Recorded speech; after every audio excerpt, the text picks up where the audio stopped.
दोस्तों, भारत की ब्रह्मोस मिसाइल से दुनिया का हर देश डरता है क्योंकि इस मिसाइल का तोड़ आज भी किसी देश के पास मौजूद नहीं है। लेकिन अब क्योंकि भारत ब्रह्मोस मिसाइल का एक्सपोर्ट कर रहा है, ऐसे में हमें इससे भी एक लेवल ऊपर की मिसाइल चाहिए ताकि भविष्य में अगर इसकी टेक्नोलॉजी कॉम्प्रोमाइज भी होती है तो भी हमारे पास एक ज्यादा शक्तिशाली मिसाइल मौजूद हो। साथ ही क्योंकि बदलती टेक्नोलॉजी के साथ खुद को आगे रखना भी जरूरी है, इसीलिए भारत ने ब्रह्मोस मिसाइल के एक नए वेरिएंट ब्रह्मोस 2 को डेवलप करने का फैसला किया, जो कि एक हाइपरसोनिक क्रूज मिसाइल होगा। पर यूक्रेन युद्ध और कई दूसरे कारणों की वजह से ये प्रोग्राम कुछ समय के लिए थम गया था। लेकिन अब इसमें काफी सक्रियता देखी जा सकती है क्योंकि भारत अब रूस के साथ लगातार ब्रह्मोस 2 हाइपरसोनिक मिसाइल को डेवलप करने के लिए काफी तेजी से अपनी पार्टनरशिप का विस्तार करने पर ध्यान दे रहा है, जिसके तहत हाल ही में निकल कर आई लेटेस्ट रिपोर्ट से ये बात कंफर्म हो गई है कि बहुत जल्दी भारत और रूस ब्रह्मोस मिसाइल के एक नेवल वर्जन को डेवलप करने के लिए बातचीत का दौर शुरू कर सकते हैं, जो हाइपरसोनिक ब्रह्मोस मिसाइल को भारतीय नौसेना के सभी फ्रंटलाइन युद्धपोत पर इंटीग्रेट करने में काम आएगा। बता दें कि आज ब्रह्मोस मिसाइल भारतीय नौसेना के लगभग सभी ताकतवर युद्धपोत में इस्तेमाल की जाती है, जिसमें हमारे डिस्ट्रॉयर और शक्तिशाली फ्रिगेट भी शामिल हैं। पर क्योंकि अब हम ब्रह्मोस मिसाइल का एक्सपोर्ट कर रहे हैं, इसीलिए हमें इसकी टेक्नोलॉजी से एक लेवल ऊपर की मिसाइल चाहिए, जिसके तहत भारत को ब्रह्मोस 2 मिसाइल की रिक्वायरमेंट लगातार बढ़ती जा रही है। ऐसे में अगर रूस और Bharat ship based BrahMos 2 hypersonic cruise missile program पर अपनी हामी भरते हुए काम शुरू कर देते हैं तो ये भारत के लिए एक काफी बड़ी उपलब्धि होगी। दोस्तों, आज भारतीय नौसेना के पास 10 guided missile destroyer active service में मौजूद हैं, जिनमें ब्रह्मोस सुपरसोनिक क्रूज मिसाइल का इस्तेमाल किया जाता है और इन वॉरशिप्स में लगी ब्रह्मोस मिसाइल की अधिकतम मारक क्षमता 290 किलोमीटर से लेकर 450 किलोमीटर तक की है, जिसे आगे और भी ज्यादा एक्सटेंड करने पर काम किया जा रहा है। पर अगर ब्रह्मोस 2 हाइपरसोनिक क्रूज मिसाइल को भारत और रूस सफलतापूर्वक डेवलप करके भारतीय नौसेना की सेवा में शामिल करते हैं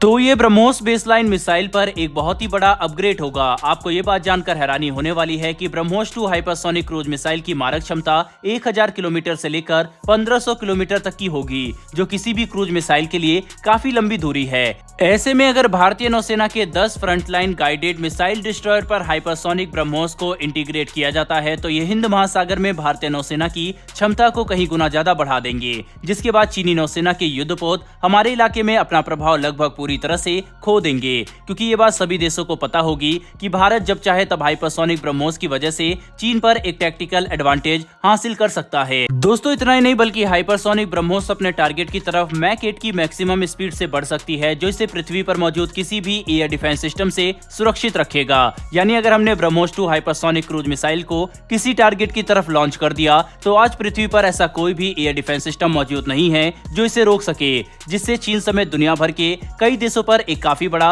मानसिक दबाव भी पड़ता है, क्योंकि भारतीय नौसेना की सेवा में एक ऐसी मिसाइल मौजूद होगी जिसे रोकने की क्षमता उनके पास नहीं है, जिसका इस्तेमाल हम इंडियन ओशियन रीजन में अपनी डोमिनेंस को कंफर्म करने के लिए कर सकते हैं। हालांकि ब्रह्मोस जितनी शक्तिशाली और सक्षम मिसाइल होने वाली है, इसकी कीमत भी उतनी ही ज्यादा होगी। आपको ये बात जानकर हैरानी हो सकती है कि ब्रह्मोस हाइपरसोनिक मिसाइल की कीमत सुपरसोनिक ब्रह्मोस के मुकाबले 3 से लेकर 4 गुना तक ज्यादा होगी, जो इसमें लगने वाली एडवांस टेक्नोलॉजी की वजह से होगा, क्योंकि हाइपरसोनिक टेक्नोलॉजी को डेवलप करना और सुरक्षापूर्ण तरीके से इंटीग्रेट करना सुपरसोनिक टेक्नोलॉजी के मुकाबले काफी जटिल और सोफिस्टिकेटेड प्रक्रिया होती है, जिसकी वजह से हाइपरसोनिक ब्रह्मोस मिसाइल की कीमत भी दूसरी मिसाइलों से काफी ज्यादा होगी। इसी वजह से हो सकता है कि शुरुआती दौर में भारत इसे लिमिटेड नंबर में ही अपनी सेवा में शामिल करे। इसके अलावा जहां एक तरफ दोनों देश ब्रह्मोस मिसाइल के नेक्स्ट जनरेशन हाइपरसोनिक वेरिएंट को डेवलप करने के लिए इतनी सक्रियता से बातचीत करने की तैयारी कर रहे हैं, वहीं पर दूसरी तरफ भारत ने कुछ दिनों पहले रूस से रिक्वेस्ट की थी ताकि वह अपनी जिरकॉन हाइपरसोनिक मिसाइल की टेक्नोलॉजी भारत को ट्रांसफर कर दे, ताकि उसका इस्तेमाल हम ब्रह्मोस हाइपरसोनिक मिसाइल के प्रोग्राम को तेजी से डेवलप करने में कर सके, क्योंकि इससे न कि सिर्फ ये प्रोग्राम तेजी से पूरा किया जा सकेगा बल्कि इससे हाइपरसोनिक ब्रह्मोस मिसाइल को डेवलप करने का ओवरऑल कॉस्ट भी कम हो सकती है, जो काफी अच्छी बात है। कुल मिलाकर समझने की कोशिश करें तो हाइपरसोनिक ब्रह्मोस को लेकर चीजें अब काफी तेजी से आगे बढ़ रही है और इस बात में कोई भी शक नहीं है कि आने वाले कुछ सालों में यह मिसाइल एक हकीकत बनकर हम सभी के सामने आ सकती है, जो भारत के लिए अब तक बनाई गई कुछ सबसे शक्तिशाली और सक्षम क्रूज मिसाइलों में से एक होगी। बहरहाल दोस्तों, इस वीडियो में इतना ही, लेकिन भारत और रूस की इस दोस्ती के लिए कमेंट बॉक्स में एक जय हिंद जरूर लिखिएगा। साथ ही हमारी आने वाली डेली ऐसी वीडियोस के लिए चैनल को सब्सक्राइब कर बेल नोटिफिकेशन अवश्य दबा ले। फिर मिलेंगे ऐसी एक नई वीडियो के साथ। धन्यवाद। जय हिंद।